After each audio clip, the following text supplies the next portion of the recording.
शिवडाव या गावातील चिंचाळवाडीमधील श्री ब्राह्मणदेव प्रसन्न या मंदिरास आज आपण भेट देणार आहोत।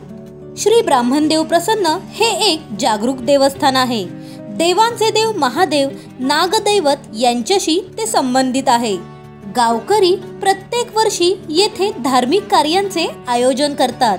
सत्यनारायण पूजा, ब्राह्मण भोजन, वार्षिक सप्ताह, भजन, होळी, गौरी विसर्जन, नवरात्रीमध्ये गरबा, फुगड्या या सर्व गोष्टी या पवित्र स्थानी होतात। देवाची भांडी, पूजेचे सर्व साहित्य, भोजनास लागणारे टोप या सर्व वस्तू ठेवण्यासाठी या मंदिराच्या बाजूस स्वतंत्र खोलीची व्यवस्था केलेली आहे।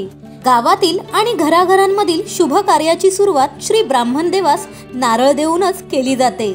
या पवित्र स्थानाच्या खालच्या बाजूस एक कुंड आहे। वर्षाचे 12 महिने ते कुंड भरलेले असते। गावकरी गंगाजल म्हणून ते वापरतात। कुंडाच्या बाजूस व्हाळ आहे।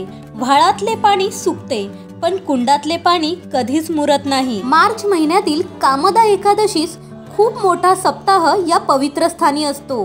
हा सप्ताह 3 दिवस तरी चालतो। सत्यनारायणची पूजा होते। मुंबईवरून लोक येतात, आपल्या इच्छा आकांक्षा नवसाच्या रूपात व्यक्त करतात आणि त्या येथे पूर्ण देखील होतात। या पवित्र स्थानी आमच्या बालपणीच्या आठवणी देखील आहेत। मे महिन्याच्या सुट्टीत गावी गेल्यावर आमच्या सर्व भावंडांची दुपार येथील खडकांवर घसरगुंडी खेळण्यात, झाडावरील आंब्यांना दगड मारण्यात आणि करवंदा खाण्यात जायची। मी स्वतःला खूप नशीबवान समजते की माझ्या बालपणीच्या आठवणी कोकणातील निसर्गाशी जोडलेल्या आहेत।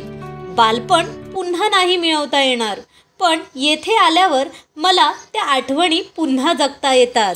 पक्ष्यांचा किलबिलाट, जून महिन्यातील पाण्याच्या आवाजाचा खळखळाट, या सहवासात लहानपणीच्या आठवणी सारख्या सारख्या जाग्या होतात। शिवडाव गावातील चिंचाळवाडी येथे जर तुम्ही आलात तर या पवित्र जागरूक स्थानाला नक्की भेट द्या, कारण या पवित्र स्थानी तुम्हाला देवाचे दर्शन देखील घडेल आणि निसर्गाच्या सानिध्यामुळे तुमचे मन देखील प्रसन्न होईल। आपल्या चॅनलवरील व्हिडिओ आवडल्यास तुमच्या मित्रमैत्रिणींपर्यंत नक्की शेअर करा। पुढचा व्हिडिओ घेऊन लवकरच भेटू। तोपर्यंत थँक यू सो मच।